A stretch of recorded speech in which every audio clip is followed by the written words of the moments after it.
Death was his rival, uh, sometimes lover, sometimes friend. Happy New Comic Book Day, geeks, and welcome to issue 14 of the Script Heroes podcast. The show where we bring you comic news, book reviews, and industry blues. My name is Joseph Jasonowski, and I'm the writer of Janitor Hero, Cunning Carly, and the Cryptoverse. And I'm Katie Markham, scripter of the Rusty Robot Country Club and ghostwriter extraordinaire. We're in for an extra long poll list rec this week. We have 8 books, including Red Hood, The Hill, number 1, Sinister Sons, number 1, The Displaced, number 1, Infernals, number 1, Our Bones, Dusk, number 3, Transformers, number 5, Petrol, number 4, and the end to the first arc of Hunger and the Dusk with issue 6. That is right, and that means no back issue review today, but to make it up to you, we have a very special Creator Corner. We have an interview with Dakota Brown from the wonderful book Death Comes for the Toymaker. We talk wonderful stuff. We've got pitching to publishers, writing for mythology, all sorts of good stuff. Tune in for that. Absolutely. And if you enjoy this episode or that interview, you can follow the pod on Twitter, Instagram, TikTok, and YouTube, all at the handle Script Heroes Pod. Or you can find my personal socials at JJAZ1111. And I'm on all socials at Katie Markham Pro. And now for the news. So our first little bit of news for this week is quite a big one. Oh. You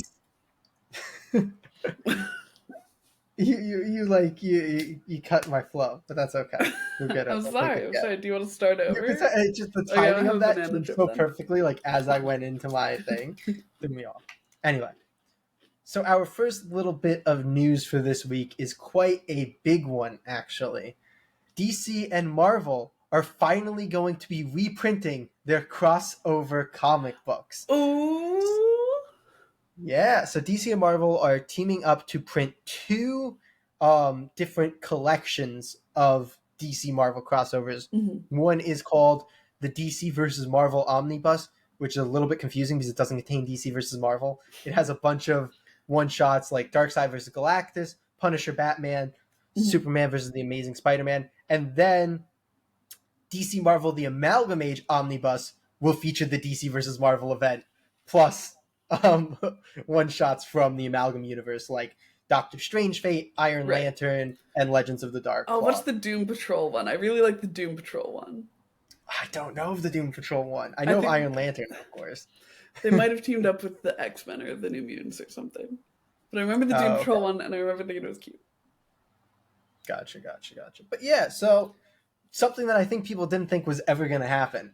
Yeah. DC and Marvel are not making a new crossover, but they are reprinting pretty much all of their existing crossovers. I mean, that's fun. It's nice to see, even in a kind of reprint context, like, I don't know, camaraderie in the comic book community. Like, it's kind of, obviously it's for money, but, you know, at least they're making money together.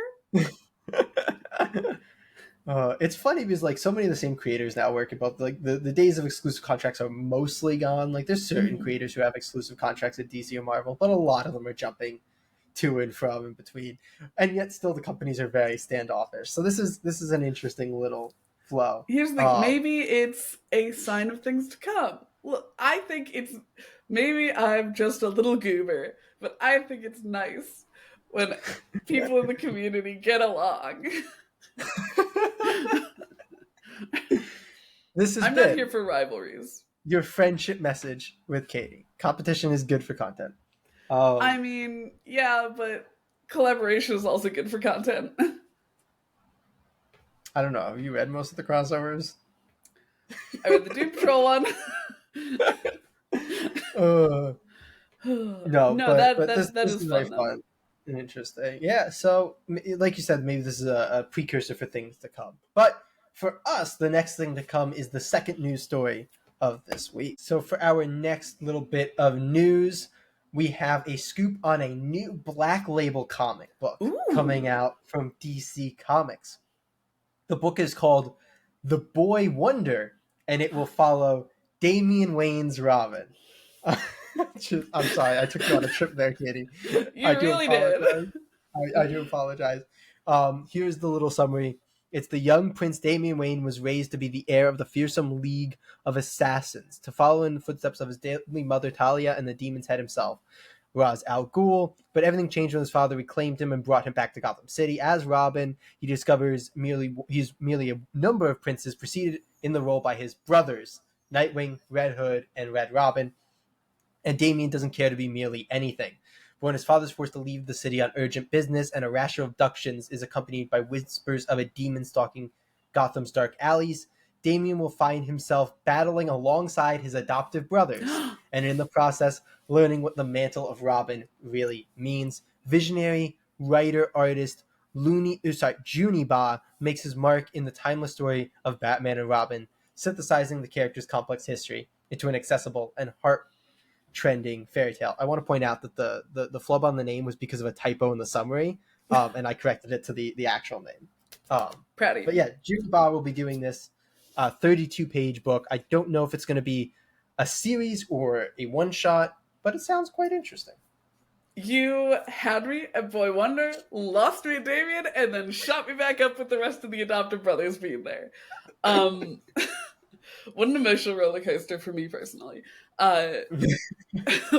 Look, I don't remember if we read it together or if I read it, told you it was terrible, and then you didn't read it. The Robin's book? Is that where you're going with this? Yes, we read that together. Yeah, yes, we both read Robin's. At least we read the first 2 issues and then gave up because it was bad. Yes. I am so excited.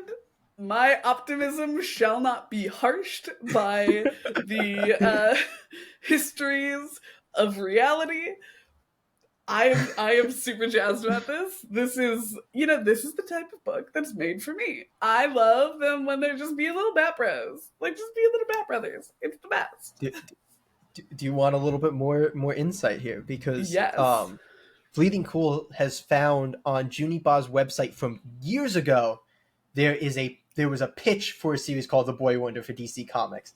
Seemingly, this is what eventually evolved into this book.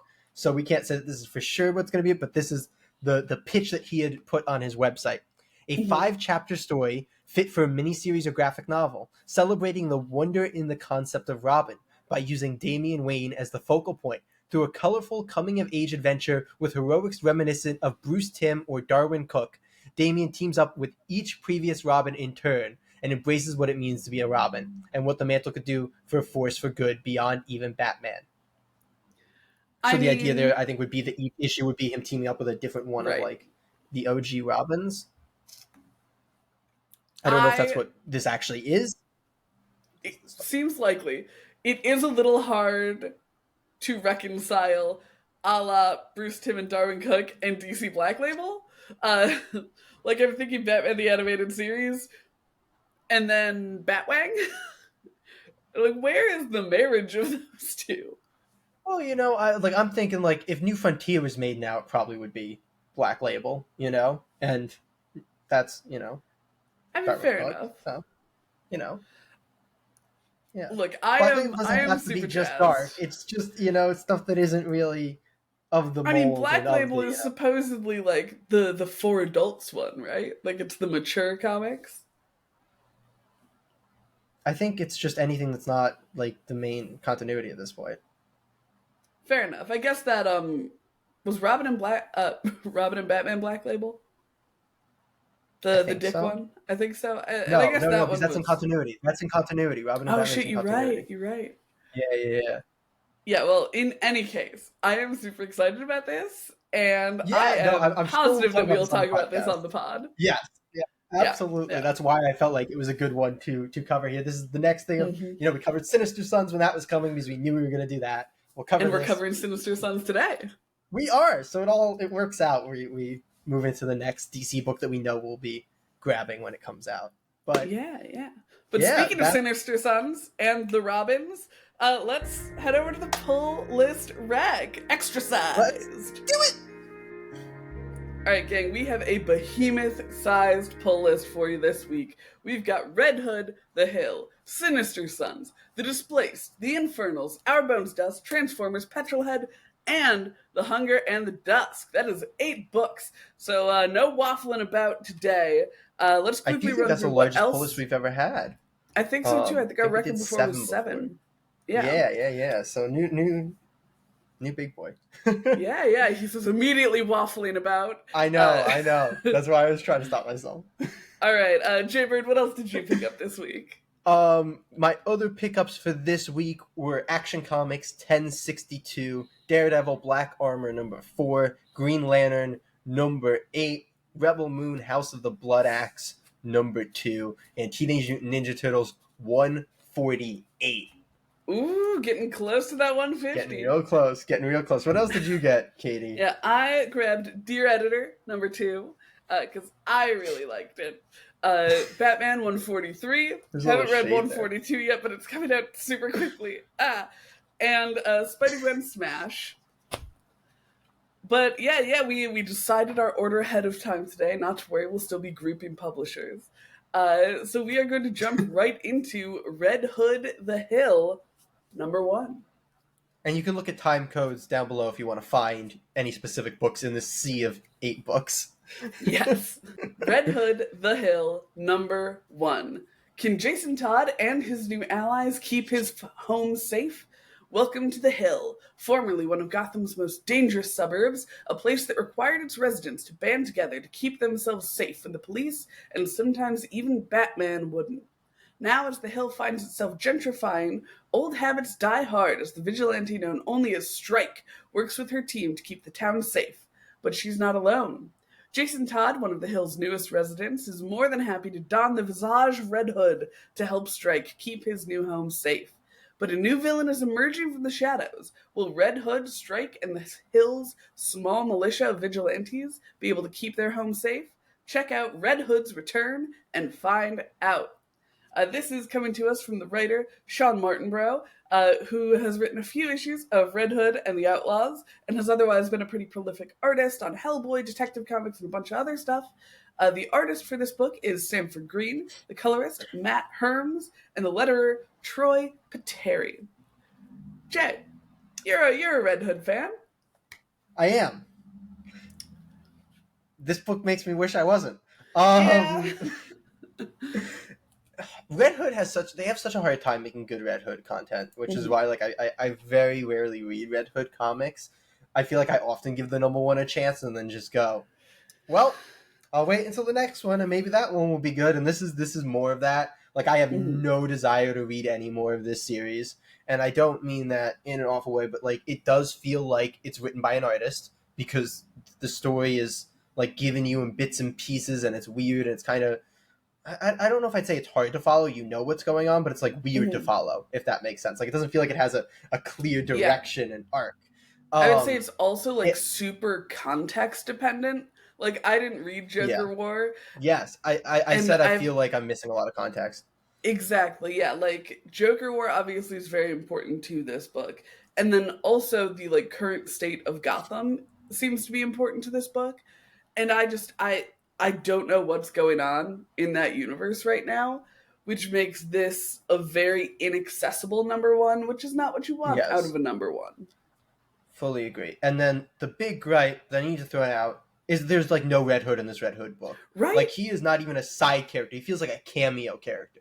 Like, he's so barely in it for Red Hood number 1 that it's very obnoxious. And like, Red Hood is not one of those characters that it's kind of cool when you get a different perspective and he's like a lurking this. Like, he's not Batman. Like, it doesn't really work. It's weird. It feels a little off-putting.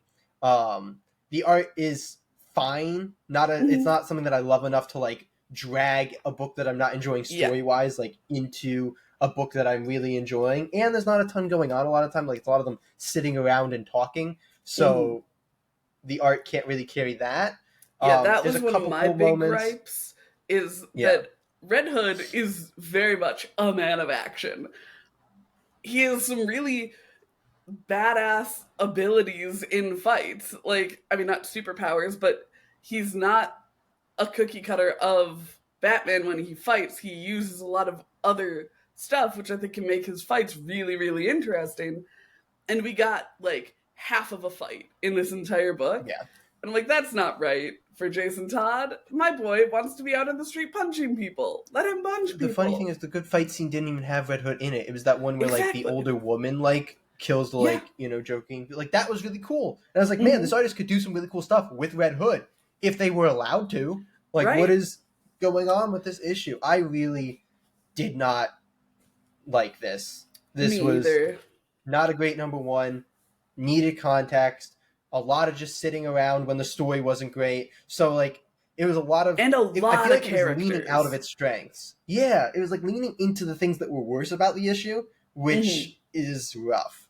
So yeah, this I might be don't one have that much I'll else to give say. number 2 a try, like on DCUI when it comes out on there. Ooh, yeah, that's a good just call. to like see if it evolves at all. But yeah, it's certainly something that I won't be putting on my pull list. Same here, not a pull list rec from me. I gave this a 3.5 out of 10. Ooh, that is rough.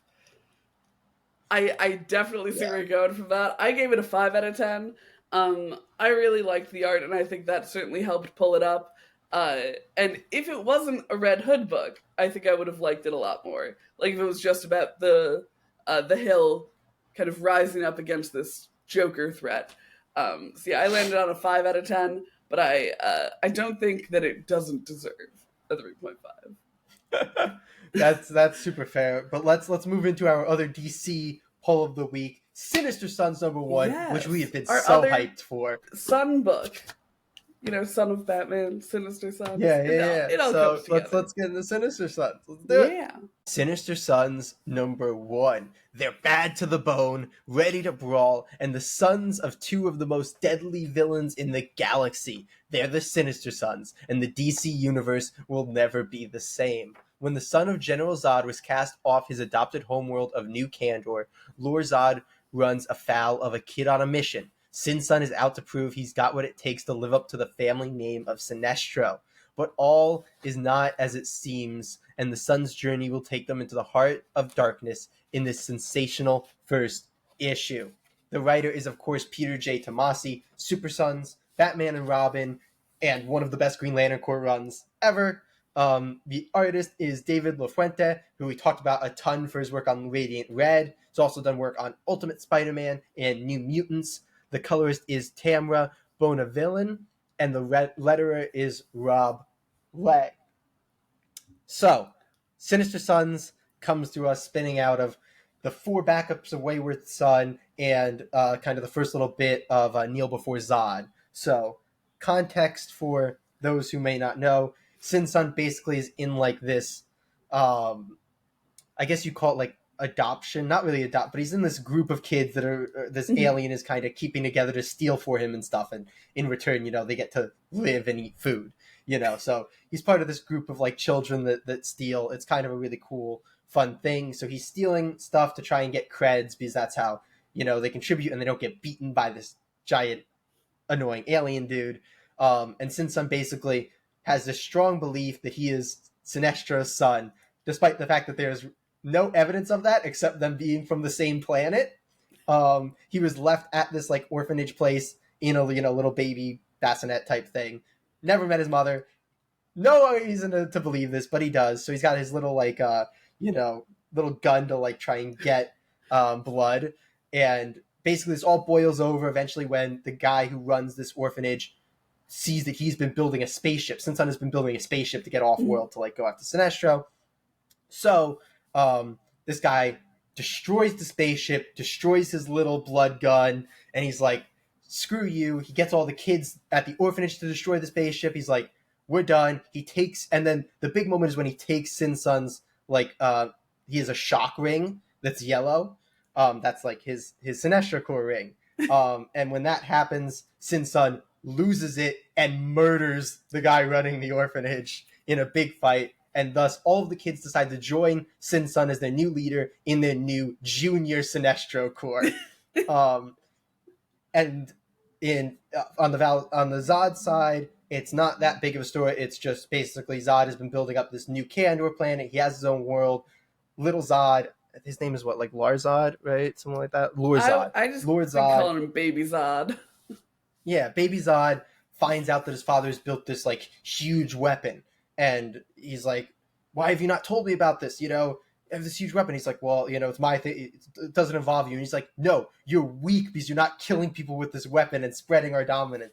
And so Zod's like, fuck you, shoves him in this little pod and just, boom, sends him Yeets away. him into space. And then we land in our current story. Sorry if that was a little long-winded, but there's all the context for it. It's all right. Sinister no, Sons. I'm glad to have had it because I've not been reading those backups or Kneel Before Zod.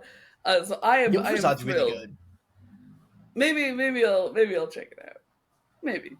Because As it are the was backups. this is just such a fun and goofy book. I love it. I mean, like you said, we've gushed over LaFuente's art before, and It's one of so our good. right, and one of our little hang-ups with it in Radiant Red is like, oh, sometimes the characters could look a little like children, which is great because these are children and they look so These good children- and so fun. They are so. It's the characters take themselves incredibly seriously in a book that does not take them seriously, which is just so funny. It works so well. Oh, yeah. Super Sons was like one of my favorite reads of. Was it part of Rebirth? It must have been, maybe. Yeah. I think so. Yeah. It was I right after. really, I think it was part of Rebirth, though. I think so too. I really, really loved Yeah. Super Sons, and specifically the dynamic between John and Damien. And now we've got basically two Damiens, just like these wannabe badass children, and I love them so much. It's such, and then there's the dynamic of the one who like wants revenge on his father, and the one who like wants to be his father. Like it's such a Yes. fun little supervillain kid. I will say dynamic. though, I was a little disappointed that in this issue we don't get them interacting because their dynamic is going to be what's driving this series. I thought that was like really, really missing from that first issue and did knock my thoughts on it down a pretty hefty chunk just because that's what I tuned in for and I got none of it and I'm a little... That's fair. I feel like my thing is one, because I read the Wayward Son backups, I knew they weren't like starting together, so I was like, I was actually a little worried they were just gonna like jump past like the rest of Sin Sun's story to like get to this, and I liked the way they did blending it, and also like I can't really blame them when it gave us such a good like ending moment of That them, is you know, fair. like about to meet. Yeah. So yeah, that didn't really knock it down too much for me. I thought this was just a great time. The pacing is just like warp speed, just cool shit going on. I'm a real big fan of this. Yeah, I am going to continue pulling it. I don't know that I would call issue 1 a pull list rec from me though, just because Wow. it is missing what I think the entire series is going to be based around. And like it was fun to see them do their stuff, and I like them as individual characters, but I felt like it was really lacking. Like it was a well done issue, but I don't think that it started the series off right for me personally. Ratings. I gave it a 6.5. Oof. I liked it, but it has a lot of road ahead of it for me before I like really fall in love with it. That's fair. I think this is a great first issue. I think it gives us the setup to build into that story. You know, we got plenty more issues. I'm not too bothered by the fact that they haven't interacted yet. This is going to get a strong pull list recommendation from me. Great art, really fun book. I give this an 8.5 out of 10. I think this is a great time. That's super fair. But that's gonna wrap us on DC, and we're gonna launch over to Boom now for the Displaced #1. That we are. Let's do it. The Displaced #1.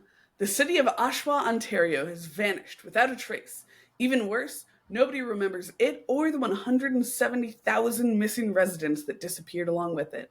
As the survivors also fall into the forgotten, they must seek each other out if they hope to have any chance of surviving in a world where no one believes they exist. This is coming to us from Ed Brisson as the writer who did Old Man Logan, Batman Incorporated, and X-Men. The artist is Luca Casalanguida, who did James Bond, Dancing with the Dragon, and Lost Soldiers. The colorist is D. Kanife, and the letterer is Hassan Asman Alao. Jay, new #1. How'd you feel? Yes. This was phenomenal. Like, this was really, really good, I feel like. I thought that this was a really unique and interesting concept. I Mhm. really liked the art. I thought that this issue was such a good, like, kind of slow build. I think it was a little bit longer, so the slow build really worked. They were able to do everything they wanted to do. But, like, the biggest thing is just, I feel like, how real all of the characters feel. Like, all the Right? dialogue, all the personalities. Like, I'm like, these are just real people. Like, these feel like Mhm. genuine, real human beings. And there's a crazy old dude who's a lot of fun. We So, love a crazy old dude. I love this. Like, I'll throw it back to you, but I love this. Yeah, I liked it a lot. I do think that a lot of the stuff in the middle felt a bit fillery.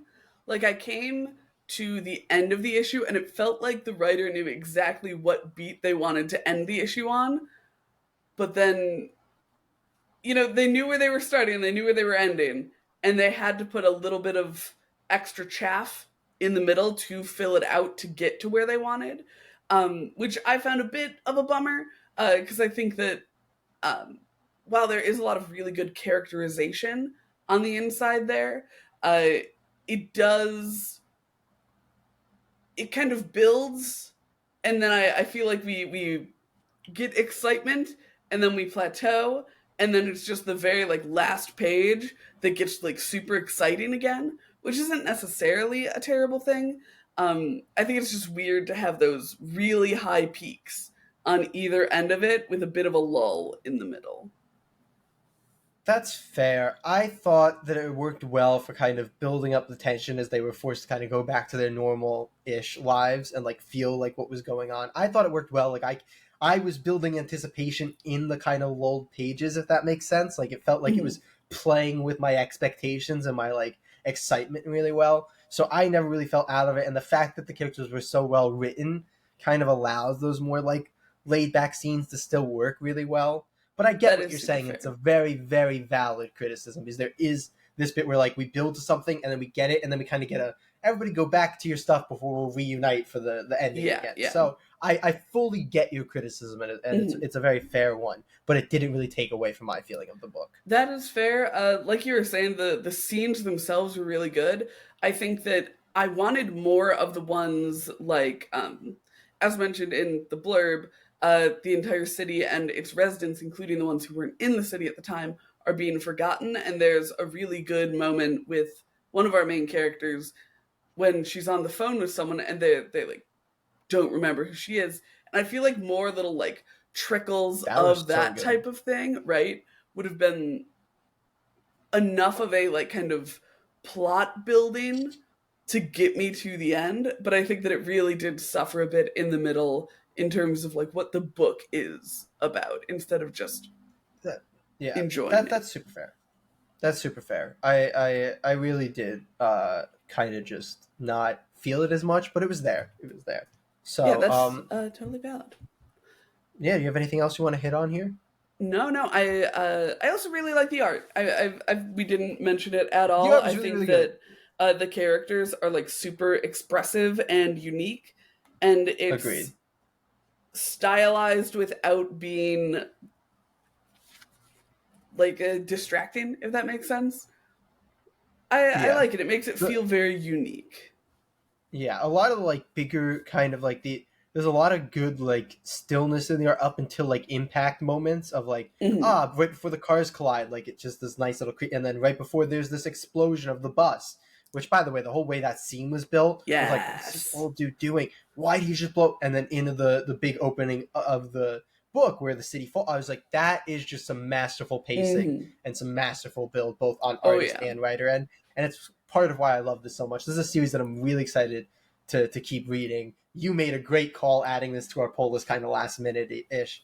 So I am real excited here. Yeah, this is definitely a pull list rec for me. I gave it a 6.75. I split the You diff there. I've been a little negative. Well, I guess not you negative. I've been a have. little Oh mediated man. today. Yeah. Like Like we I'm went from pulling the things six towards the point five to middle. 6.75. I'm jumping from an 8 to a 9 out of 10. I thought this was a great first issue. This is getting a strong poll list rack from me. You did say you called it a poll list rack though, so we can give it Yes, this the first official poll list rack of the week. Read the that's Displaced. right. It's really cool. It is. But are we ready for another new indie for us with the Infernals? let's get infernal. The Infernals. Abe Morgenstern, the son of Satan, has 1 month to live. Before he dies, he must decide which of his 3 wayward children, volatile narcissist Nero, a conflicted field operative Jackal, or troubled schoolgirl B will inherit his shadowy empire. Or will Abe ever be able to truly cede control of the apocalypse? Or does the Antichrist have something else up his sleeve?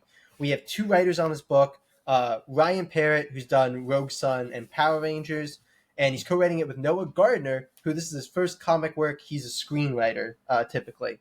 And artist, we have John Pearson of Beastwagon and the Department of Truth, with Lola Bonato. I couldn't find much more information on that other than in the book it says with Lola Bonato. Could not find other work from her. And the letter is once more Hassan Atzman.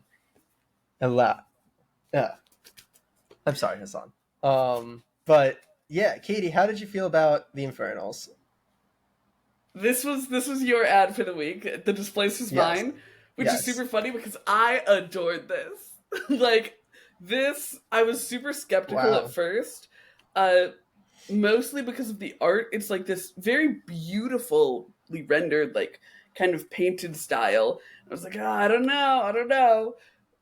I ended up liking it so much. I love all of the characters. I love the like plot that's about to happen, with like all of them vying for their father's heirship, essentially.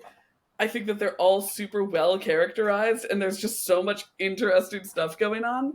It feels incredibly fleshed out to me in like a really wonderful way, that just makes me want to explore this world. I am so jazzed about it. Man, we're gonna disagree so much this week. I thought this was fine. I thought there were cool stuff. I really liked the premise. I thought the plot was solid. I feel like this book drags a little bit in the middle comparatively. Like I think there's a like kind of a section we get the premise, and then like basically we get a couple cool moments with some of the kids, but outside of, I like the daughter's scene, but I don't really like kind of the moments with the other 2 kids before they come back together. So I feel like the moment between where we get the premise and where they all come together at the end is just a lot of kind of fillery bits to like give us their personalities, but it didn't really land outside of the school scene. I think it also helps that that's like the most normal or like most traditional the comic book art looks is in the like school moment.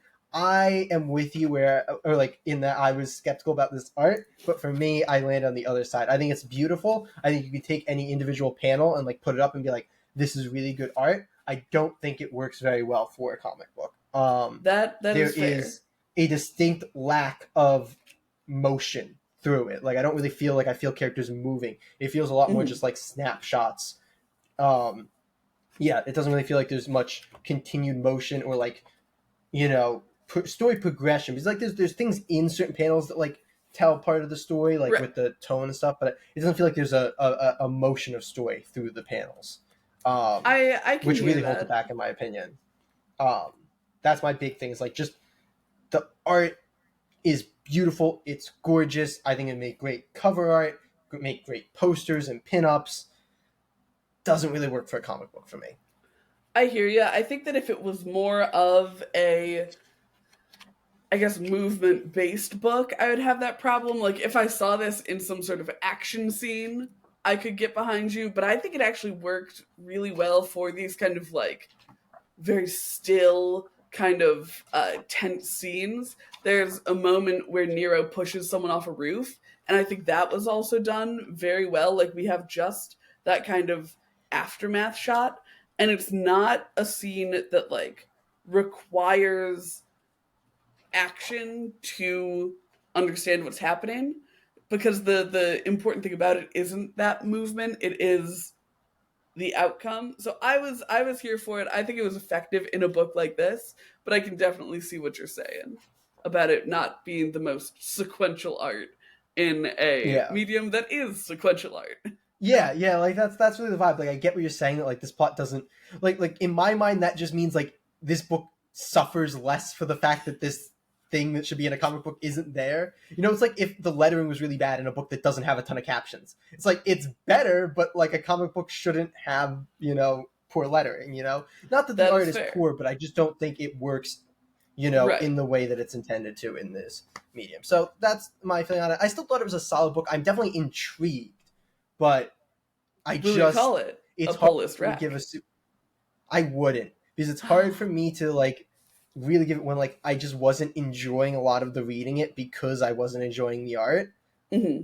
I gave it a 6 out of 10 because I still think it's good. Like the art is gorgeous, the artist is extremely talented, the concept's great, a lot of the dialogue's cool, but it just didn't. All the pieces together didn't land for me. But That's I'll fair. let I you would get give it a positive. pull list rack. I think one of the things in the press for this book was billing it as like the devil meets Succession, and I've only seen the first few episodes of Succession, but I quite enjoyed it, and I could definitely see where they're coming from with that energy here. I liked it so much. I gave it an 8 out of 10. I really, really enjoyed it. We We are are so just so polarized today. yeah. But what I But next don't up we think have we'll our bones. disagree on. Yes, we have That's Our right. Bones Dust up next. Our Bones Dust, number 3. Things come to a head. Trapped and alone, the feral kid makes a final bloody stand against the cannibal family. The writer-artist here is Ben Stenbeck of the Hellboy universe. The colorist is Dave Stewart, and the letterer is Russ Wooten. I am glad that the summary this week is so incredibly short, because I think we both have a lot of feelings about this book and will want to gush about them. The funny thing is, and I do love this series and I love this issue. This is one of the like simplest comic book issues I think I've ever read in my life. Like Right? it is just a lot of art storytelling of this. I love that he's just called the Feral Kid too. Like Right? that is so funny. It's mood. So the Feral Kid, it's just like the Feral Kid getting hunted by this cannibal tribe and like finally having his final confrontation with them. Going full It's Kevin really good. McAllister on their asses. It is Home Yeah, Alone the but Apocalypse. it's really good. In the like later half, we get some really good dialogue. Mm-hmm. Like this woman has just this awesome little like monologue where she's tearing down the leader of the cannibal group. It's really great. The leader of the cannibal group, like, it's so weird because it's not like they are supernatural, but like he feels supernatural Right? and it works. And then we get some really cool like, because it's this AI mixing with this like destructive world. This issue was such a good like giving us the apocalypse world like for what I think is gonna be like the last time as is before Mm-hmm. we fully are integrating with the AI part of the story now. Yes. And really just giving us some great setup. It has a phenomenal ender. It's just one of the most visually fantastic comic books you're going to read in your life. Right? But simple issue, but simple done so well. Combining those last 2 points you make, I would love to just gush about the coloring on this book. It is such a simple palette. Like, if you color picked, there would not be just a ton of colors going on, because they all are so beautifully woven together, and it's so many like wonderful neutral colors that when you see something like blood or the evil technology, it stands out from the world so much. Like, it makes the violence so visceral. It makes it look like stains on the page, like it's not supposed to be there. It's disruptive. It's amazing. It really is just a beautiful masterclass in coloring, and it's such, I think, such a testament to Dave Stewart that any spread that you open up to is going to look so cohesive as just like a flat 2-page spread. Like, there are areas of the book that have different colors. There are some that are darker, there are some that are lighter, but those 2-page spreads always look so harmonious together. And I love that so much. It makes the book so aesthetically satisfying. It makes every page turn feel very dramatic, I suppose. It's such a good book, and so much of that is because of Dave Stewart working with Ben Stenbeck on this. fully agree. There's a lot of intentionality in the coloring. Like, it's not a lot of just, this is what color this is in this lighting or whatever. Like, it's a lot of, okay, what's the mood of these pages? Like, how do I carry that across with the coloring? And then how do I disrupt that when maybe there's a violent moment or something so that, like, it breaks through the color? It's really, like, there's always art in coloring. There's a lot of art in this coloring. Yes. Like, it's very Yeah. artistically motivated, I feel like. Yes. Which is very, very nice. And we just touched really good. briefly on the monologue from the mother of the cannibal family. Yes. There is so little dialogue in this book. It is amazing how much of the storytelling is incredibly visual, and even when there is dialogue, is accomplished with so little dialogue.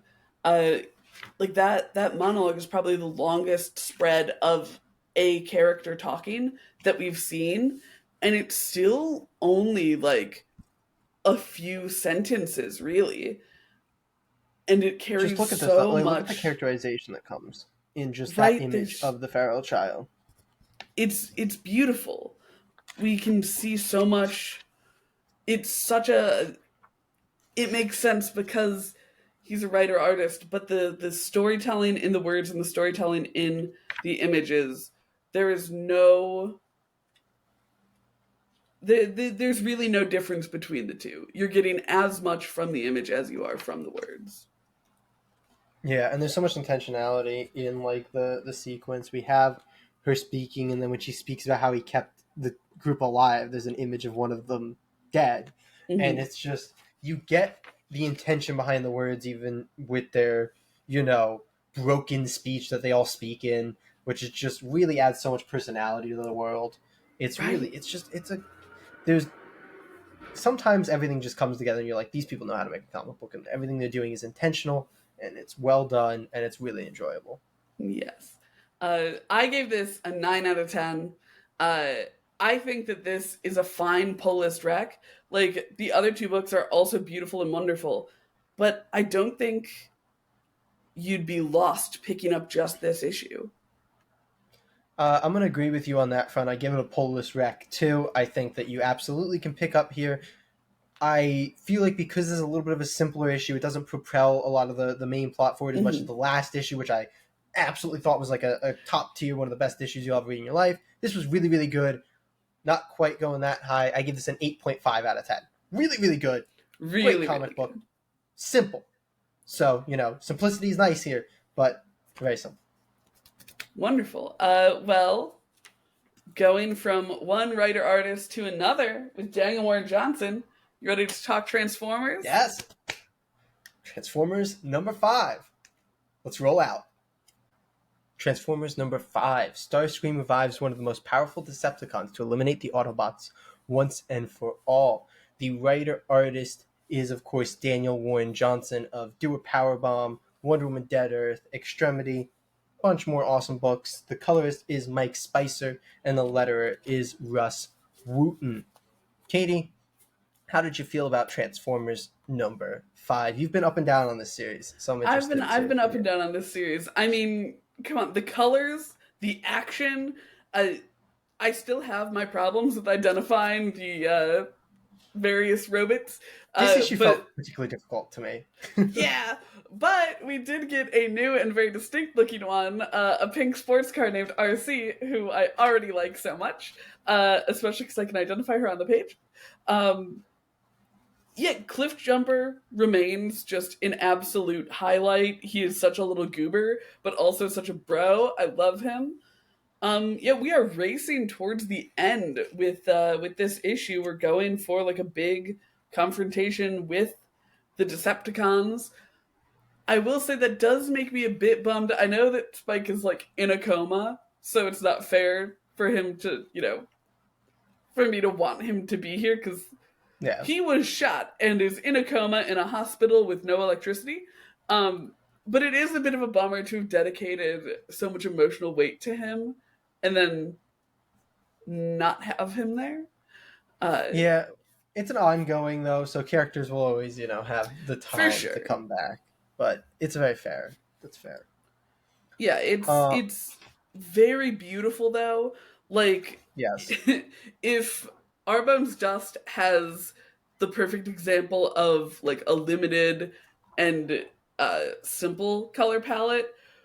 Transformers is the absolute example of just bombastic, bright colors. Every page you turn to is gonna feel high octane. It's pretty rad. Yeah, no, fully agree. It's epic. It's bombastic. It does feel like the plot took a little bit more of a backseat in this issue, which, my main thing with that is, like you said, it feels like we're building to a confrontation in the next issue, but this issue was just a confrontation.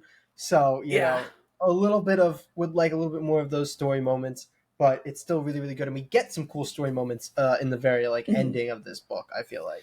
And in the So, very beginning. I'm not yeah, gonna lie, I teared up. The first 2 pages draw parallels between Sparky, Spike's dad, and Optimus Prime, both as like like in war, yeah. soldiers. And Yeah. oh my gosh, it made me tear up. And then they're like together, what looks like a church, and there's this hulking Optimus Prime, and then this small Spike trying to like reconcile with the world that he is in right now. So like there was a good bit of plot and character in it, but it was just so dominated by that very fun but very dominant action. Yeah, absolutely. We did get a nice little George Perez carrying body moment too, which, Yes. got to give bonus points for. But I don't know if you have anything else you want to hit on before we hit ratings, but I would love to hear where you end up placing this. I slapped a 7.5 on this. I mean, the opening sequence did a lot of heavy lifting for me, and I think the this issue just felt so fun. Like we've Yeah, had a lot of full very agree. serious bits in previous issues, a child being shot. Uh and I feel like this leaned much more into, after those first few pages, into just robot fight fun that I think Yeah. is obviously a huge strength of Transformers in general. And is it a Polus wreck from you? I don't think so. It's a penultimate issue. It makes it tough. Yeah, yeah. Of a story arc, as we should say. Exactly. This Yeah. will keep going, ongoing. But I'm in full agreement with you, actually. I gave this a 7.5 out of 10, and I also would probably not call it a Polus wreck. It feels like you'd be real lost jumping in on this issue. Hmm. But the series is still as a whole a Polus wreck for me. I think that it's been a Yeah. very good series, whether you were a Transformers fan before or not. We were not, so this has been a great little introduction. But yeah, we got a little bit more robot, action coming up with Petrol Head next. Do we want We to sure do. transform over to Petrol Head? Petrolhead number 4. The city is all the city protects. The O's deadliest racer, Supercar Star, has tracked down Petrolhead and Co. Their only hope? A Petrolhead showdown race! Meanwhile, can Satnav Sid find a sneaky back door out of the smog zone? After all, he's a right old geezer, no mistake. The writer on this book is, of course, Rob Williams, who's done Suicide Squad, Batman the Brave and the Bold in 2000 AD, and the artist covering everything, lettering, coloring, art, is Pipar, who's also worked on 2000 AD. We love Petrolhead here on the podcast. Jay, how do you feel about issue 4? This might be one of the most genuinely funny moments I have ever read in a comic book. Yes, it is a bunch of these, like, what we know will become, like, Overlord AI, strange robots sitting at a bunch of desks, like cubicles in an office. The one who will eventually become the O has just killed a man, because it's what's best for him. It's what'll get rid of his unhappiness. And the people running this test are like, okay, who did that? And all of the other exactly identical AI have turned to point at the O, and he's just got his arms up in a shrug. He's like, what? So I funny. love it so much. This book Genuinely continues so to funny. just be so funny.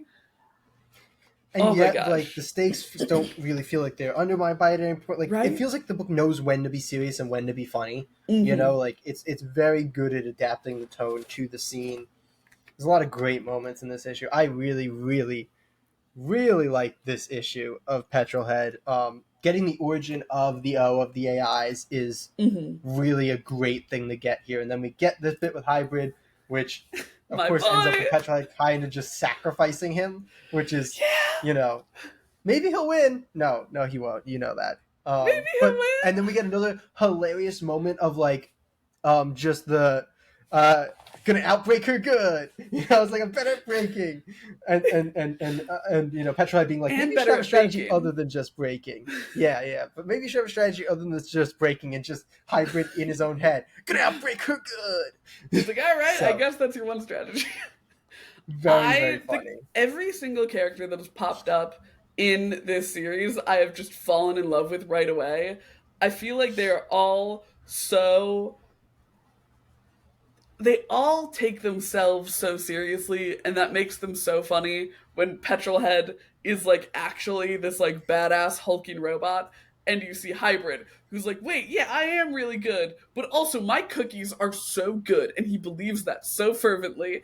It is the goofiest thing in the world.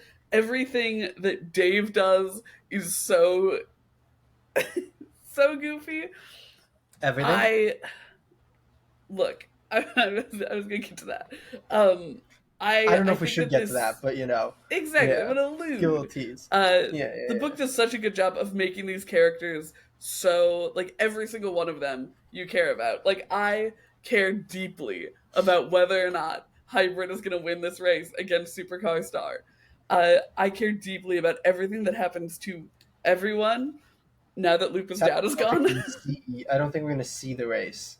I think we're gonna get an aftermath. I think we'll like- get aftermath. I don't think we're gonna see the race though. Here's the thing: unfortunately. either He's like, Supercar Star is gonna come and attack them, or Hybrid is gonna come and save them. yes, full agree. I But I care don't think so we're gonna see much the about race, what that outcome unfortunately. is, which is a bummer. Yeah, that was my biggest bummer of this issue. But man, there's some cool, big moments at the end of this issue. There's some cool, good stuff going on. Great build for what's to come. It's been real good. This is a real good issue and a real good series. Absolutely, and just a real vibrant world around it. Yeah. Fully. Like you said, I did miss not having any like badass car chases in this issue. It was a little less actiony than previous ones had been, but honestly, I didn't mind that much at all because there was so much good forward plot momentum. Yeah, it was a weird thing where I minded it initially, where we got the first couple pages. It's like, oh, we're not going to see the race. Damn, kind of disappointed. But then you get what you get instead, and you're like, nah, I'm chill with that too, actually. So Right? you know, yeah, that's all thing. good. You've been saying it since issue 0 of the podcast. Every time we read Petrolhead, it's like, come on, give us a prequel series too. Let us just watch cool car races in the weird robo-apocalypse. I also love the little detail that the Petrolheads in their programming cannot turn down a like super race challenge. Yes, they must accept, and that's why Supercar Star accepts this challenge with Hybrid, because you can't turn down It's a in the race. You can't programming, turn yeah. on a one-on-one race. No. Yeah. Gotta know who's better. So funny. So So good.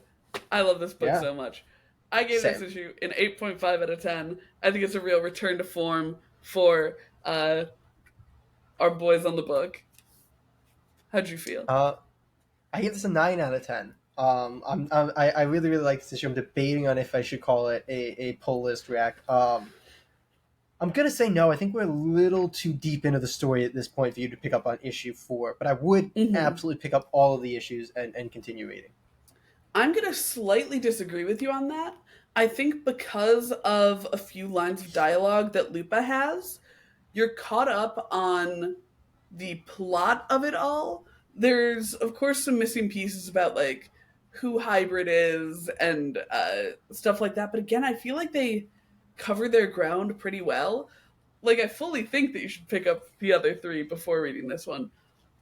But if it's the only one there, you can pretty easily understand what's going on. But you do miss a lot of that character build. Yeah. So maybe I shouldn't call it a pull list track. I'll pull back my pull list track. Just read the entire series. Okay, read the whole series. Yes. But speaking of whole series and books that we love on the podcast, we're at the final issue of this first volume of Hunger in the Dusk, issue 6. Let's jump over now. Let's go talk about it. The Hunger and the Dusk, number 6. The dream of the human and orc alliance has died. Our beloved orc princess Terra now travels along the north road alone, heading home in search of her old life. But before Terra can get home, she'll face incredible danger and discover a secret that will change everything. The writer of this issue is, of course, G. Willow Wilson, Wonder Woman, Miss Marvel, Poison Ivy. The artist is Christian Wildgoose, Alienated, Batgirl, Gotham Academy. The colorist is Masik, with Diana Souza as a coloring assistant, and the letterer is Simon Boland. Katie, we have reached the end of the first volume of Hunger in the Dusk. We have. Hit me with your feelings on this issue. I fucking love this book so much. My favorite characters are obviously the last men standing, and they are not present at all. This is fully a Terra Solo issue. Yes. And I fucking love that too. The history it offered, Christian Wildgoose's art, so good. I loved the writing for like young Terra and young Thrawn, her beloved. The amount of just history it gives in this issue, both of Terra and of like the orcish people in general, is so rad. There's a really badass fight scene in the present that I absolutely loved. It has that beautiful conclusion where she uses her orcish magic, and it's so like it's very I'm not trapped in here with you, you're trapped in here with me energy that I was definitely here for. I enjoyed it so much. I agree with the qualifier. I have a similar thing where I'm like, oh man, we didn't get the last man standing, and like here's my feeling.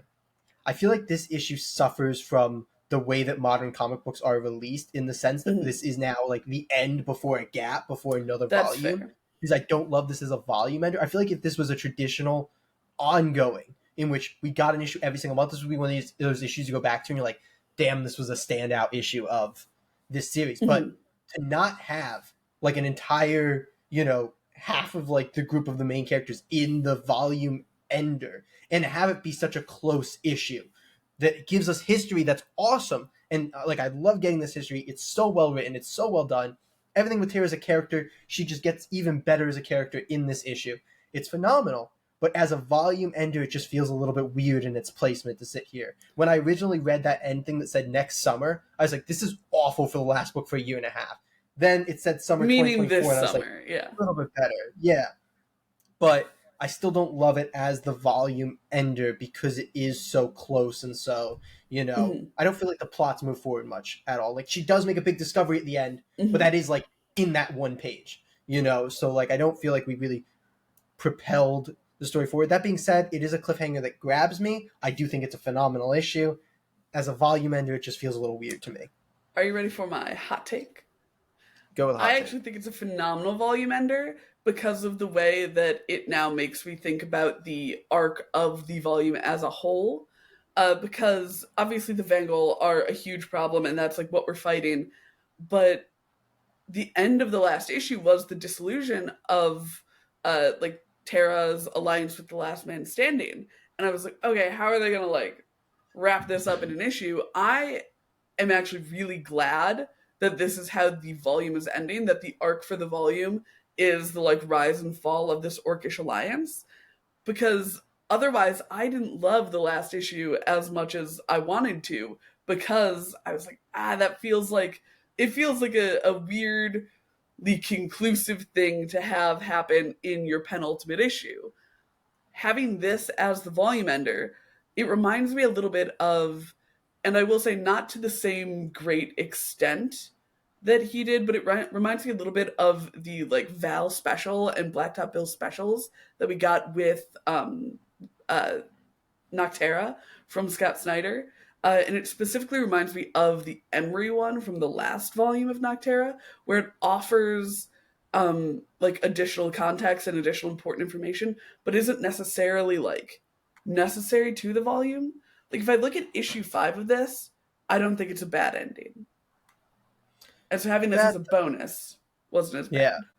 I get what you're saying, and I think that it's fair. The recontextualizing of the story is good, and it does, help you think about it in a different way and get you kind of excited. But the thing I'll say is that those, the Val special, all the specials in Nocterra were the first books of new volumes. They weren't, That the is ending fair. of the previous volumes, because that like close story is great, and it's great in that, but when there's going to be a gap, it's not really what I want. I'd like some more story progression. This issue doesn't really have any story progression. It just has a lot of character progression, which is Right. great, but just feels to me a little bit off for a volume ender. Doesn't take this away from being a great book, but takes it away from being that like top tier volume ender. That To is me, fair. still think this was really, Yeah. really good. What would you rate it? I give this an 8 out of 10. And I am going to strongly say that this should not be the first book you read of No. this series. No, certainly not. So, It not only no polish has correct. zero context, it Get the also has like low key spoilers and stuff. So get the trade. Yeah, I gave this an 8.5 yeah. out of 10. I liked it so much, but again, not a pull list rec. It Fair. is the end of the volume. Yeah, if we can tell you anything, it's if you want to buy this to have so you have one of the issues or whatever, like do not read this issue before you've read anything else in the volume. It is Yeah. not a good book to just read. No. I mean, it might be interesting, but it really you are not going to feel what you're supposed to feel if you've not read The Hunger in the Dusk. Exactly. But overall, I love this series so much. I am so Me too. jazzed Phenomenal that series. it's coming back in the summer. So- It better be early summer because I want more right now. This is a book though that I so wish was just an ongoing. Like this book would benefit Right? so much from just coming out every month and being there as an ongoing. Like the vast majority of the issues I speak about with this book are because of gaps or jumps and all this. Like Yeah. this was a monthly book, it'd be so awesome. Right. But- Which is why I'm super excited to like binge read it as a trade. Yes. It definitely feels like one that's going to be like very rereadable for me. Yes, absolutely. But yeah, I think that's going to be the last of our pulls, which means So let's it's move time. over to the creator corner. Let's do it. Well, gang, here we are in the creator corner where we sit back, relax, talk about comics, talk about being writers, talk about other people being writers. Today we have a very special creator corner. We have an interview with Dakota Brown, the writer for Death Comes for the Toymaker, a really cool series from Scout Comics. Number 1 is out now. I'm sure Dakota will tell us all about it when we're on with him. But Jay, do you want to give us a quick summary of the book before we jump in? Absolutely. Death comes for us all, but for Gil the Toymaker, a visit is a real tragedy. Every year, the holiday gift giver is forced to do the work of death, carrying a list of ready-to-harvest souls alongside his naughty list and nice list. As the Toymaker reflects on the relationship he's had with Death for several millennia, an associate reveals a scheme that may just put an end to Death's contract, and perhaps Death himself. The writer, as we already mentioned, is Dakota Brown. The artist is Ryan Cody, and the letterer is Micah Myers. Yeah, Dakota was nice enough to send us a copy of the entirety of the series. Number 1 is outnumbered right now. We both enjoyed it so much. We are so excited to jump on with this. Jay, spoiler free, what are some of your favorite things about this book? I feel like we'll talk to Dakota about their writing, which is this such a well-built story, and this does one of my favorite tropes in comics and fiction, which is parallel flashback and present storytelling. Yes. Which I gush about all the time. Just makes this something that I absolutely love because it's one of my favorite things in fiction. But we'll get there. I want to just give a shout out to Ryan Cody's distinctive and awesome art style that is somehow both like playful and dark when it needs to be here. And that is just incredible. Yeah, a talent that we've talked about a few times on the podcast is knowing, I think specifically in relation to Petrol had this week, is knowing when to make something funny and when to make it heartfelt. And I think that this book really hits that line well of being funny when it can, but not letting that take over and take away from any sort of the more dramatic moments as well. I fully fully agree.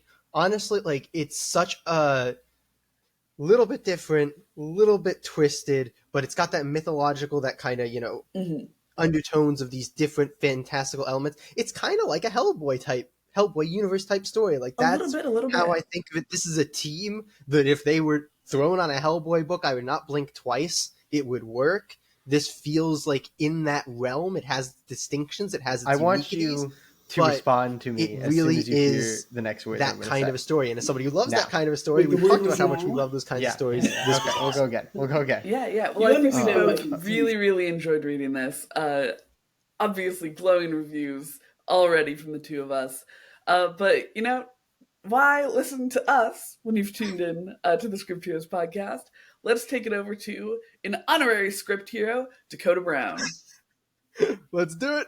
So we are joined by Dakota Brown today. Dakota has written Death Comes for the Toymaker as well as Grandma Tilly's Helltech Mech. But we're here to talk, I think, a little bit more about Death Comes for the Toymaker today. You had sent us a copy of the trade, which we both read, and we just had a little very positive discussion on right before that. So, yeah. Thank you so much for coming on the podcast. Yeah, thanks so much for having me. Excited to talk shop. Yes. Okay, so without further ado, let's get into the question that I think we almost always start with, which is, how did you start working in comics? How was the process from fan to creator, or however you got there? I'm sure it's kind of like the same answer as most people. It's a long journey. I started writing for theater in college. I went through a theater training program, and with a focus on musical theater and improvisation. Ended up studying at Second City and Loose Moose Theater Company. Well, the teachers from Loose Moose Theater Company in Canada. And that was my focus, improvisation, and it just it's something I still do to this day. I have a big passion for it. I love it, but that led to writing for theater, and it's something I'm still very passionate about. Every once in a while, some kind of property that I want to write ends up being a play rather than a comic. But a lot of my plays ended up being, a little more surreal than other playwrights in the area, in the Chattanooga area. So there was it didn't always feel the right medium for the title. So I eventually got into animation at my wife's suggestion, because she saw that Frederator Studios, who did Fairly Odd Parents, most recently Castlevania, Bee and Puppycat, Adventure Time, just the most well-known animations of our time. They were looking for new pitch pieces for one of their shorts programs. So through the years, I ended up chatting with them and having meetings at Disney and Nickelodeon, Cartoon Network, both independently and with a group I work with called Glow in the Dark Concept Studio. And I still do that today. Had a meeting this week with somebody about some animation possibilities. But it's kind of it's a very difficult medium right now, because while the creators and the producers are very gung-ho about new properties, new IPs, a lot of networks and studios really just want to revisit old IPs, which I completely understand. It's cost efficient. You have a fan base built in. It's going to do well. But it's become kind of an IP mill in that way. So there's not always a good wedge in. So I had this catalog of properties, both theater and animation, that I wanted to do something with. So found an opportunity to. I found out it was a lot easier to pitch comics than it was in my mind. Connecting with an artist and a letterer, and just sending a selection of pages and synopses to a publisher was pretty much what I was doing with Nickelodeon and Cartoon Network, having this pitch deck and saying, here's these pages of storyboards or animatics, but now the storyboards and animatics are just panels of comics. It's just presented differently. So it was an easy transition, but it was a very long journey there, but something I'm very thrilled to do, because it feels like I've finally found the right medium for most of the stories I want to tell, and hopefully readers feel that way too. Yeah, you mentioned connecting with an artist. The artist for Death Comes for Toymaker, Ryan Cody, very talented. We Yeah. gushed about their art before. How did you end up connecting with Ryan? Ryan was I had seen Ryan's work as a colorist on Family Tree from Image, which if you've not read, it's fantastic. Art and story are completely good. I think it's 3 volumes altogether, so it's a quick read, and it's just the fact that it's not been picked up for some kind of series or film is bizarre because it's so cinematic. But I found Ryan and loved his coloring, so I was going to reach out to him just as a colorist and start that conversation. But when I was looking into his work, he was also and still is a pencilist and inker, and his work had this very Mike Mignola style, this very Hellboy style. I think he's more inspired by Toph, but like especially the first 6 pages of Toymaker, he's playing with blank space, he's playing with emptiness, and it kind of evolves throughout the series. It kind of gets more, it goes away from that horror feel as the narrative moves forward, which I really love. It's all Ryan throughout the entire comic, but he kind of evolves his style, or kind of in a way devolves his style from that horror. But that was once I saw that he had this ability to play with blank space, and I knew the pitch pages were going to be just the first 6 pages of the comic, because that's kind of the log line. I mean, the title itself tells you, I think, everything you need to know for the most part, but those first 6 pages, Death literally comes to the Toymaker, takes over, and Toymaker takes over for Death and starts collecting souls. So it just seeing his style on his pencils and inks and the colors, I know I had to ask him to do all of them, and he agreed, and I'm so very lucky that he did. And I scooped him up right in time too, because during that he got jobs coloring for DC with Justice League, Legion of Superheroes. So he was juggling quite a bit, but I was able to get that contract in. yeah. It's so funny you mention Mike Mignola's work, because in the review we did right before this, we were talking about how much the series as a whole feels very Hellboy-esque to us. Oh, good. That's awesome. Mythology and everything. So I want to ask, was Hellboy even an auxiliary, inspiration for the series at all? Were you thinking about that at all, or is it just something that ended up kind of having some similarities? It was maybe thematically, so maybe the feel of the comic, not so much the narrative. I'm a huge Hellboy fan, just in general. I got a lot of catching up to do. They keep releasing new side stories, but I guess kind of the inspiration was Neil Gaiman's American Gods early days, and that kind of changed over time, because at its beginnings, these characters were Death and Santa Claus.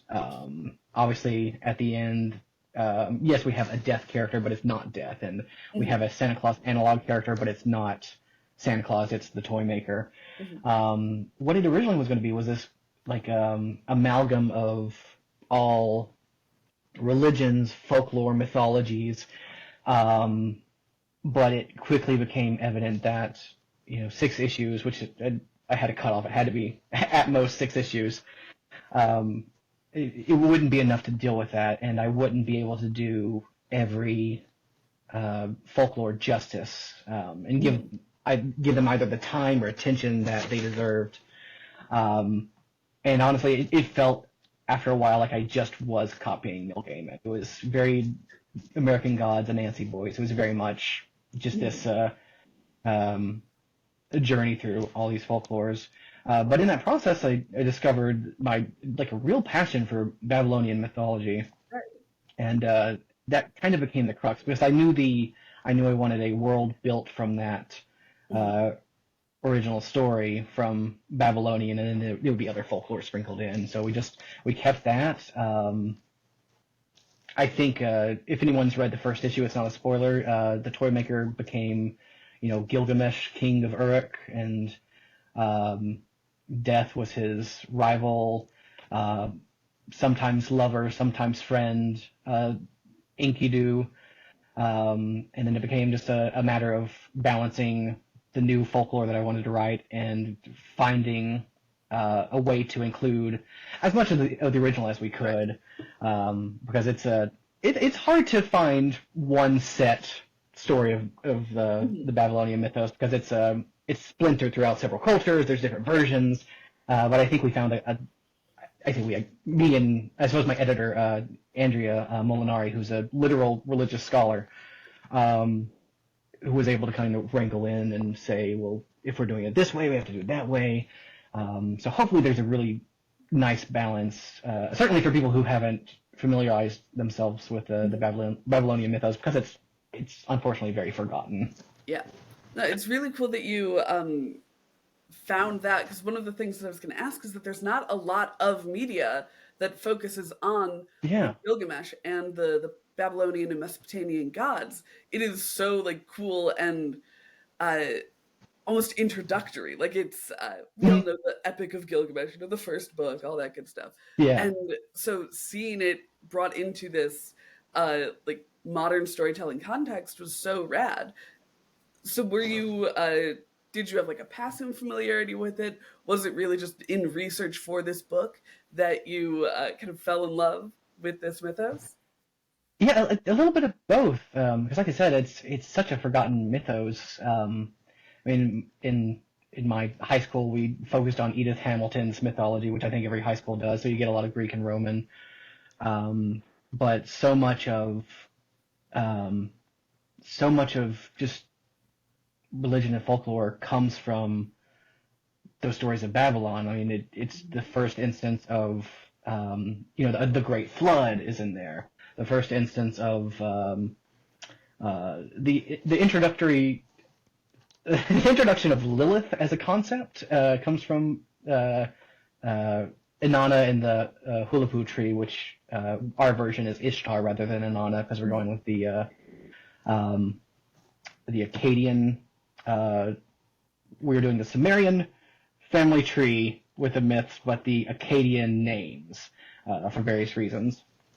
So we see you're able to see, just through like Old Testament and Greek and Roman mythos, where they're pulling from, because there's so many parallels. But no, I honestly didn't have much knowledge about any of the Babylonian mythos, like passing familiarity with the Epic of Gilgamesh, and only so much. But this really reintroduced me to it, I suppose, and it became so much that, should there be the opportunity, there are certainly 2 other volumes of stories to tell. There's a reason we went with Ishtar rather than Inanna, so that we can maybe play with Ishtar and Easter in the future, because there's a heavy theory that Ishtar in her fertility influenced Easter, so this world's version of that holiday would be tied in there. But yeah, again, no real familiarity outside of just passing. Well, it's awesome that you found an editor who obviously knows so much, and clearly a lot of work behind it, because it all feels so connected and just, well communicated, that comes from an area of understanding from the myths themselves. Oh, it's great to hear. Yeah, and that's as much work as I put into it, I can't credit myself with it. It's Andrea's work really reeling in some of the scripts that kind of strayed from that, and it wasn't too far away, but those moments would have really really put an ice pick in the eye of anybody who was familiar with the mythos. They would have not enjoyed it at all. But hopefully this is a good balance of the modern tale and the classic tale, especially since it's this big amalgamation of different tablets that were found over the years. But any credit should probably go to Andrea for that. Well, that's very cool that you found the right person to kind of help you out with that. But I want to back a little bit, you talked about the difference in pitching in animation Mhm. versus comics a little bit earlier. It sounds like you were pretty much cold pitching the series. Correct me if I'm wrong on that. But how did it end up at Scout? How did you find this home for the series? Um, I was familiar with Scout just from their presence at my local comic stores. The big two obviously have the majority of the share on any shelf. And then Image and IDW and Dark Horse have their shelves. But I started seeing a lot of comics with that Scout emblem on top. And there's a reason for that. They put out, 6 new series a month, it feels like. And luckily, Toymaker was one of those 1 month, in the next month as well. But they had a very simple submission policy on their website, still do. It's just like most publishers that are open to submissions. It's their 6 to 10 pages, synopsis of the series, cover page. I don't know who there liked it enough to say let's go for it. I imagine Andrea probably was a big proponent of it just because of his love of the mythos. But yeah, it's honestly I was ashamed to say it's a quick and easy process to get with Scout, and that's just through absolute happenstance and luck, right person, right time. And like I said, it was most likely just Andrea pushing for it. But it was it might have taken a couple of months to get back to me, but from there it was one and done. Here's the contract. Let's do this.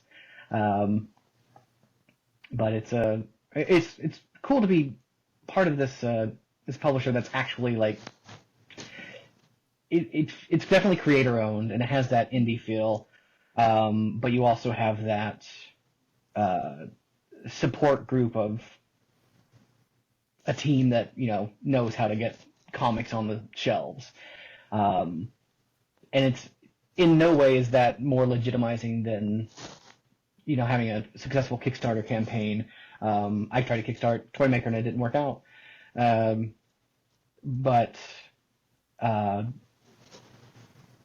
because I'm not good at crowdfunding campaigns, it's such a incredible skill set to be able to advertise and fund your own work and get the word out there, especially in today's social media where the algorithms are just so sporadic. I was very lucky to fall in with a publisher who knew what they were doing because I did not. Very cool. Let me ask you one more question around pitching. I like to ask this to people who've kind of gotten there. They've gotten that successful pitch into a publisher. For everybody listening at home, do you have any advice for things that you would or wouldn't include in pitches or stuff that you think helps you get, a publisher on board? Oh, yeah. So, the big thing is knowing the story beginning to end. This Toymaker wasn't completely written when it was pitched and contracted. It was, well, not contracted when the rights were shared. It was the first 2 issues were written, and issues 3 through 6, which are now chapters because of their non-stop campaign and it coming out as a graphic novel rather than issue by issue. Issues 3 through 6 were heavily synopsied. That's not a word. Summed up. They were summarized. There we go. They were summarized very very accurately to what the final product was. So they were able to get a full scale of the pitch there. A lot of publishers do want now a complete series. They want all the art, all the letters, all the script, covers, everything done, so that they know beginning to end that it's something they want. It is a big risk to just send out 5 to 6 pages. So it's a big gamble, but a lot of publishers are fine with just those first 6 pages. The Scout being one of them. I know a lot of times like Image, Dark Horse, when they're open for pitches, they're okay with that amount. Sometimes it's up to 10 pages. but I would, I know a lot of people are trying to pitch like 12 issue series or ongoings, and that is a hard sell. My suggestion is always a 3 to 4 issue pitch. I'm backing away from 6 issues. Toymaker it has been a long time coming because there's a lot of hurdles with a 6 issue series, especially when it's creator owned. And that's a big gamble for publishers, 6 issues, especially if they end up doing it issue by issue, because the audience falls off after issue 1, no matter what. It can be independent, it can be big 2. Readers will fall off. You might get them back on digital sales or on the trade when it comes back. I have a bad habit of buying issue 1, liking it, then waiting for the trade. I am part of the problem by all means. But my biggest suggestion is stick to a 3 to 4 issue series, because 3 issues is kind of close to the minimum for what they might do with a trade. 4, you're probably going to get a trade out of it. That's why I those two numbers, 3 and 4 issue series, are kind of my suggestion, but also my mantra for myself lately. Having to cut down old pitches to 4 pages has been fun, but it's also just very publisher friendly. Great Which advice. is definitely something to keep in mind. You got to be practical with your art. Oh yeah, and that's the thing, that especially with creator owned, there's a lot of days I don't put on my writer hat at all. It's always production hat for weeks at a time, because you have to think, if I end up funding this myself, would I be able to do it? If a publisher wants to bring it on, would they want to do it? So it's all about obviously being cost efficient, being narrative efficient, and not sacrificing that panel to panel storytelling that's so necessary. And always ending on something with an issue where somebody goes, "Ooh, I got to read the next one." I'm a bit too dependent on last pages being like splash pages. I'm sure you read in Toymaker. Grandma Tilly's Celtic Mike, not so much, but I think so. And just numerically, if it's on that even number, because page 1 is going to be on the right, page 2 is going to be on the left. So if you end on like page 22 or 24, you have to turn to it, and it's so you're not skewed by reading the next to last page on the left, and you can see what's about to happen on the right page, but you turn to it, and it's so hopefully that works. I don't know if it works in a trade, because this was Toymaker was written as an issue by issue comic, so hopefully that translates. We'll see once it's actually printed and printable. Yeah. A little bit, which is nice when especially when we have, I think, reviewer brain sometimes from reviewing comics constantly. I'm like, okay, so there's the issue. That was good pacing for the issue or whatever. When we read it breaks or whatever, I'm like halfway through and I'm trying to think of like, is this the issue break? Is this where the issue is gonna? But yours was very clear. It was like, this was an issue. That's good. And we're gonna have like chapter dividers in the trade. What I sent your way was just kind of my trade I've been sending out. They're still working on the final proofs for the actual printable comic, which we're cutting it close. I'm getting nervous. I mean that. But we have our date set up in March. Yeah, March 20th. It's like right at a month, so we'll see. Fingers crossed. Yeah, maybe we should have done this at the top, but we'll do it now because I think this was a good transition into it. But if you had to right now give that little pitch to try to get people to buy Death Comes for the Toymaker, give it to the folks at home. What is this book about? Why should they? Oh yeah. Well, like I said, the log line is the title. That's the elevator pitch. With comics, so much of what a reader, or an anticipated reader, is going to get to push them into reading the comic is on the cover. So we have this cover. It says "Death Comes for the Toymaker." Our version of this Santa Claus analog character is fighting death on a rooftop, on the trade at least, and it's different for every issue, obviously. But it's just that it's this holiday gift giver who every year has to take on the role of death to give death a vacation. And that's because in exchange for that vacation, he has been given immortality by death. So Death gets a day of vacation, and while the Toymaker is delivering gifts, he's got his naughty list, he's got his nice list, but he's also got his death list.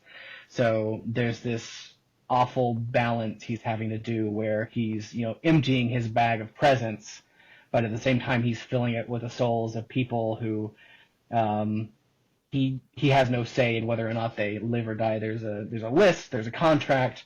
They might be old and ready to go. They might be young and surprised. And it's been a burden on him for far too long, several millennia at this point. But he has two little helpers from the olden days of Babylon who suddenly have a plan to get rid of Death. And not just get rid of the entity of Death, but I guess the idea of Death altogether. And that sends this Toymaker character, who is in the first issue revealed to be Gilgamesh, King of Uruk, on a quest to, find a mythical item to take out. Well, I guess that's enough of that's enough of a synopsis. I guess we'll leave it there. Isn't that to do what? To do what? But yeah, it very quickly turns into this hero's journey with mythic items and characters coming and going. Yeah, it's a very long elevator pitch. Hopefully that was a tall building we just rode through. But like I said, hopefully the title itself, I hope, is enough to entice at least. I think it's very good. Certainly grabbed us. Yeah. Okay, good. It's a little direct. Direct is good in comics. Direct is Yeah. very good in comics. Yeah, I think that's going to take us to the end of our interview here. If there's anything that you want to pitch, Dakota, anything you want to tease, just let people know what's coming for you. Other than Maker coming out on the 20th. Yeah, so that's out March 20th, 2024. I don't know why I keep giving the year like it's because you never know. You never know.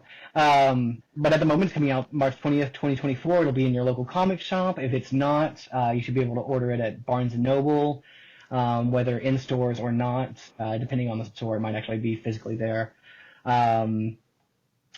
Issue 1 is available now on Scout's website. Your local comic store might still have copies. There are several variants that are available. I also have, through Band of Bards, Grandma Tilly's Helltech mech, which is about a gaming granny and the mech made of rotten demon flesh that she's piloting to help get her to her double experience weekend of her favorite video game. 3-issue series from Band of Bards. There will be a trade of that sometime this year. But the 3 issues are available on Band of Bards' website, also local comic stores if they still have them. And also we have there's some recent news that a punk rock band called the Antibodies are doing a theme song for Grandma Tilly, maybe with a music video to be determined. So that'll be coming out soon. I think they're actually recording next week. It's a fascinating opportunity, and if not just for me, it's going to be the goofiest thing I've ever been able to be connected to, and I'm so excited. Let me ask you one more little thing. You don't have to give us a detailed answer. You don't have to do anything, and you can tell us. You can't say it to me, but I really liked the trade. Really liked the ending and everything. Not to spoil anything, but I'm curious. Is there any potential for more in this Death Comes for the Toymaker world? Oh yeah. So there are 2 arcs that are possible. One is actually kind of the original arc that was intended. The narrative kind of evolved over the writing of the first arc. But there are 2 very distinct stories that would kind of complete some loose threads. But if they don't happen, that's still fine. It just depends on if readers want it or if Scout wants it as well. But yeah, we'll see. We'll see how the trade is, how the trade does and how people enjoy it if they do, and we'll go from there. Like I said, they might not be 6-issue arcs. They'll probably be closer to 3 or 4 issues, maybe longer issues. to kind of make up for that. But yeah, I think they're equally as epic, but kind of rather than having a lot of flashbacks with the Babylonian mythos, it's kind of all forward action. You see a lot of modern world building that I didn't necessarily get to play with because there was a back and forth with flashback in modern times. But yeah, fingers crossed. I hope people like it and we can do some more. I had fun with it at least. So. No, that's awesome. I know I at least want more. So if you're listening to this out there, buy the trade so we can get more. But yeah, thank you so much for coming on. This was an awesome interview, and we got to read an awesome book out of it too. So thank you so much. Oh, thanks so much for that. Yeah, it was a blast. Yeah. Okay.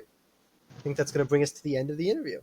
That was a wonderful time with Dakota Brown of Death Comes for the Toymaker.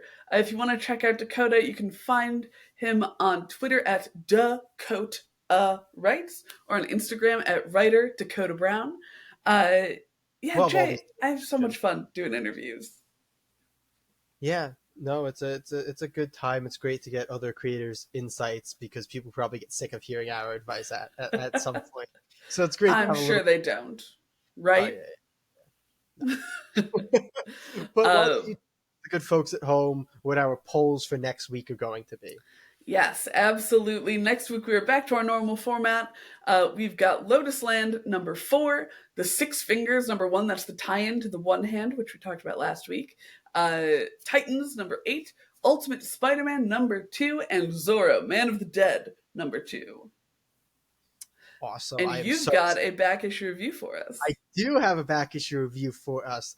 I don't know if your, social media feeds and everything have been flooded with Fantastic Four stuff over the past little bit, but mine has, and I have never read Fantastic Four, so I'm going to pull us into Fantastic Four by Mark Waid and Mike Roingro, which is a collection. The first volume collects Fantastic Four 60 to 66 and Avengers 400, and that is going to be what we are reading for next week.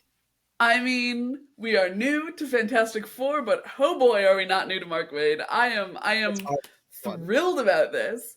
But if you can't wait until next week to hear more of us, this coming Saturday, we've got a bonus episode dropping. We read every DC Rebirth number 1, so you don't have to. Part 1. We're covering the first 14 books from Rebirth alphabetically, so DC Universe Rebirth, Aquaman, yada, yada, yada, all the way down to Hellblazer, put into a wonderful tier list for your viewing pleasure and participation if you feel like reading 28 comic books. But if you don't feel like reading 28, we're going to tell you which of them are must-reads, which of them are worth reading, which of them you should probably only read if you're a big fan of the character, and how they massacred our boy. Yes. So, please check that out if you want a little bit extra content. If not, as always, we'll see you all next week, Comic Geeks.